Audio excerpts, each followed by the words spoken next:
بہت اچھا مشترکہ نظام زندگی بہت اچھا تھا جب ایک دوسرے کے حقوق کا پتہ تھا. اب حقوق کا نہیں پتہ، لہٰذا ادھر سے آگ، ادھر سے آگ، ادھر سے آگ، ادھر سے آگ.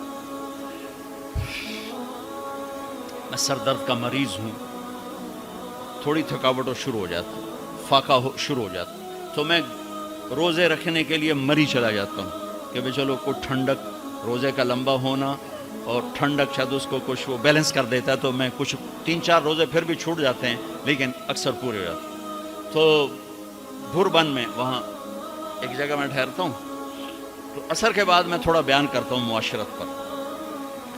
تو پہلی دفعہ جب میں وہاں ٹھہرا تو 8ویں دن امام مسجد کی بیوی آئی ہمارے پاس، میری بیگم کے پاس، کہ جی بیگم صاحب میں نے آپ کا اور مولانا کا شکریہ ادا کرنا ہے کہ آج میری زندگی کا پہلا ہفتہ ہے میرے خامند نے مجھے مارا نہیں. پہلا ہفتہ امام مسجد، امام مصلی پہ کھڑے ہونے والا، کہا پہلا زندگی کا ہفتہ ہے میرے خامند نے مجھے مارا نہیں، ورنہ میری ہر دوسرے دن پٹائی ہوتی تھی. اور 10ویں دن امام صاحب خود آ گئے، کہا مولانا صاحب ہمیں پتہ ہی نہیں تھا زندگی کیسے گزار، ہمارے جو ماحول میں تھا ہم وہی کر رہے تھے.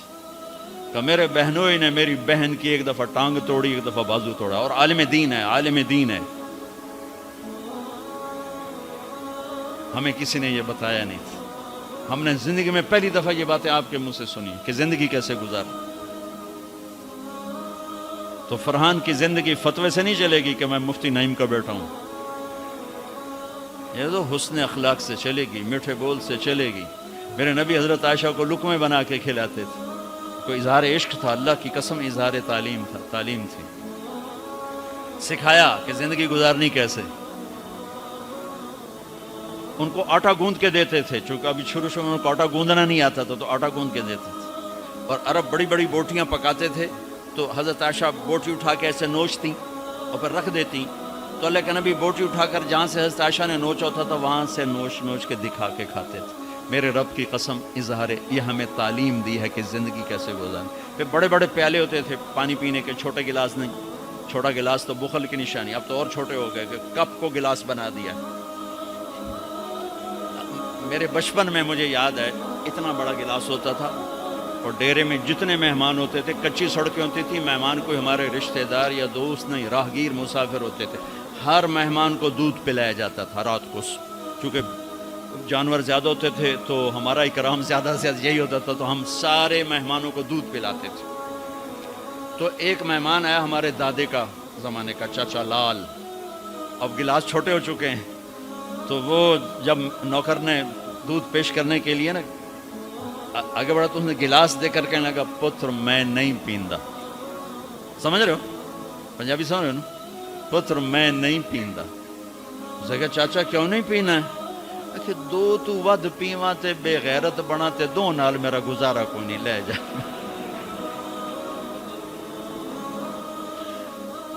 تو بخل کا زمانہ آ گیا، چھوٹی چھوٹی گلاسیں آ گئی. تو بڑے بڑے گلاس ہوتے تھے، تو ہم عائشہ رضی اللہ پانی پی رہے ہیں، رکھ دیا. میرے نبی اٹھا کر جہاں حضرت عائشہ کے ہونٹ لگے ہوتے تھے وہاں ہونٹ رکھ کے پانی پیتے تھے. صرف تعلیم. جس ہستی نے اللہ کو آنکھوں سے دیکھ لیا ہو اس کو کسی چیز کی رغبت ہو سکتی ہے؟ جنت بھول جائے گی جب اللہ اپنا دیدار کرائیں گے اور پھر پردہ پوشی فرمائیں گے تو کہیں گے یا اللہ جنت نہیں چاہیے، تو چاہیے، بس تجھے دیکھتے رہیں، بیٹھے رہیں تصور جانا کیے ہوئے از لذت دیدارش، خسرو چتواں گفتن سر دادن و جان دادن نادیدہ رخ یارے.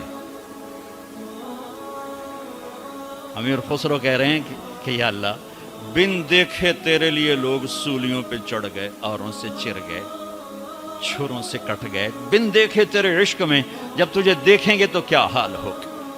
از لذت دیدارش خسرو چتواں گفتن سر دادن و جان دادن نادیدہ رخ یار. تو جس ہستی نے اللہ کو دیکھا ہو ان کے لیے عورتوں کی کیا رغبت ہے. یہ صرف سکھانا. ایک حدیث سنا دے، ما تزوجت وما زوجت الا بوحی من السماء نزل به جبریل. لوگوں میں نے جہاں شادی کی، میں نے جہاں بیٹی دی، پہلے آسمان سے وحی آئی، پھر میں نے قدم اٹھایا. اللہ کی قسم ہمیں سکھانے کے لیے تھی، ہمیں سکھانے کے لیے۔ ہاں ہاں، سفر سے واپسی ہو رہی ہے، ٹھیک ہے، آپ نے صحابہ سے کہا چلو بھائی تیز ہو جاؤ، وہ سارے تیز ہو گئے، یہاں تک کہ نظروں سے غائب ہو گئے، ٹھیک۔ تو اب کون رہ گئے؟ اما عائشہ اور میرے نبی۔ تو اما عائشہ نے ہی میرے نبی نے کہا عائشہ دوڑ لگائیں، دوڑ لگائیں، لگائیں۔ اللہ اکبر، مفتی نعیم کا اتنا بڑا پیٹ، یہ دوڑ لگائے گا بیگم کے ساتھ؟ اور مولا منظور مینگل کا اس سے بھی بڑا ہو گیا، یہ لگائیں گے؟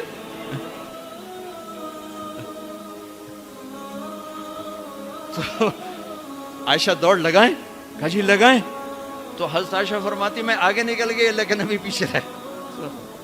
پھر کچھ عرصہ گزر گیا، کئی سال گزر گئے، پھر ایک سفر سے واپسی ہو رہی، آپ نے کہا ہاں بھائی آگے جاؤ، وہ سارے آگے جا گئے، اجل ہو گئے۔ آپ نے کہا عائشہ دوڑ لگائیں، کہا جی لگائیں۔ تو کہا ان دنوں میں موٹی ہو گئی تھی، تبدنت کا لفظ مجھے یاد ہے، کہ میں موٹی ہو گئی تھی، تو جب دوڑ لگائی تو اللہ کے نبی آگے نکل گئے، تو آپ نے کہا عائشہ ہذہ بتلک، اب تو میں برابر ہو گئی۔ اللہ کی قسم زندگی سمجھانے کے لیے۔ جہاد کا سفر سارا صحابہ کا قافلہ ہے، جنگ کا زمانہ ہے، دشمن چاروں طرف ہے، اور ہم اما عائشہ رضی اللہ عنہ اونٹ پہ بیٹھی اور ہاتھ لگایا تو ہار غائب۔ فرمایا میرا تو ہار کوئی نہیں، میں تو نہیں جاؤں گی، میرا ہار ڈھونڈو۔ تو میرے نبی نے نہیں فرمایا چل بیٹھ، اتنے لوگوں کو تو پریشان کرتی، تجھے پتہ نہیں میں نے سبق پڑھانا تو میرے پیچھے پڑ گئی، طلبہ میرا انتظار کر رہے ہیں۔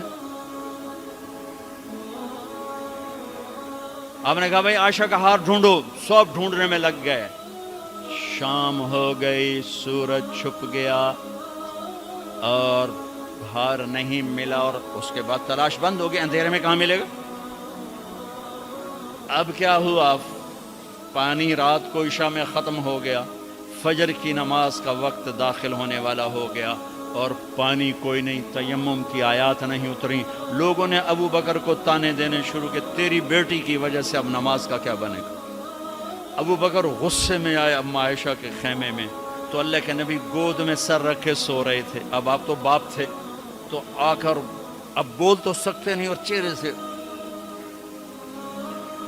دوری تیری وجہ سے ہو، اور یہاں پسلی میں ماری انگلی، زور سے انگلی ماری، تو کہتے میں ایسے سخت ہو گئی تاکہ میرا بدن حرکت نہ کرے کہ کہیں اللہ کے نبی اٹھ نہ جائیں، تو چہرے سے غصے کا اظہار کر کے، اور میرے والد مرحوم جو تھے نا وہ گالیاں بہت نکالتے تھے، اور ان کی بخشش پنجاب کے ذمہ دار کیا تھے، جب میں تبلیغ میں لگ گیا تو اب وہ عادت مجھ سے شرماتے تھے، تو جب میں ہوتا تھا نا تو نوکر کو بلا کر اس کو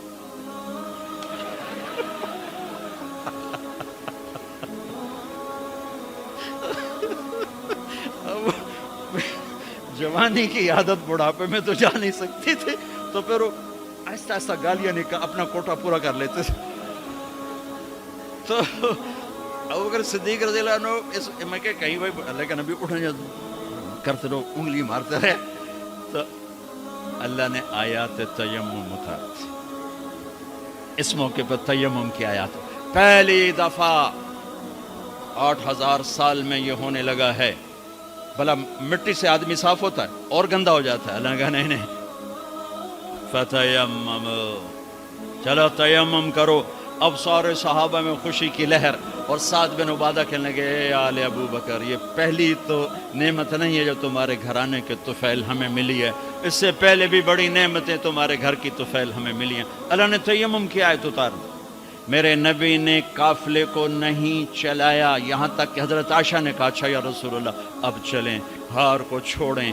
پھر میرے نبی چلے، اور جب اونٹنی کو اٹھایا تو ہار اس کے نیچے پڑا ہوا تھا، وہ سارا باہر ڈھونڈتے رہے، ہار نیچے چلا گیا تھا گر کر۔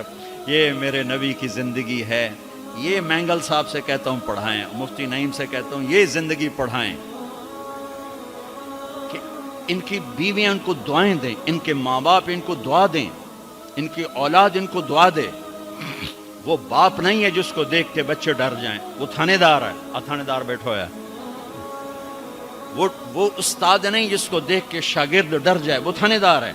وہ خامد نہیں ہے جس کو دیکھ کے بیوی سہم جائے وہ تھانے دار ہے، خامد وہ ہے جس کو دیکھ کے بیوی خوش ہو، باپ وہ ہے جس کو دیکھ کے اولاد خوش ہو، استاد وہ ہے جس کو دیکھ کے شاگرد خوش ہو۔ اپنے مصنوعی روب جمانا کہ استاد کی ہیبت ہونی چاہیے، ارے ہیبت، محبت ہونی چاہیے، محبت سے علم منتقل ہوتا ہے، ہیبت سے نہیں ہوتا، محبت سے جا کر فریکوینسی ملتی ہے، کال ملتی ہے اور پھر جذبات منتقل ہوتے ہیں۔ تم ہیبت بٹھانے کے چکر میں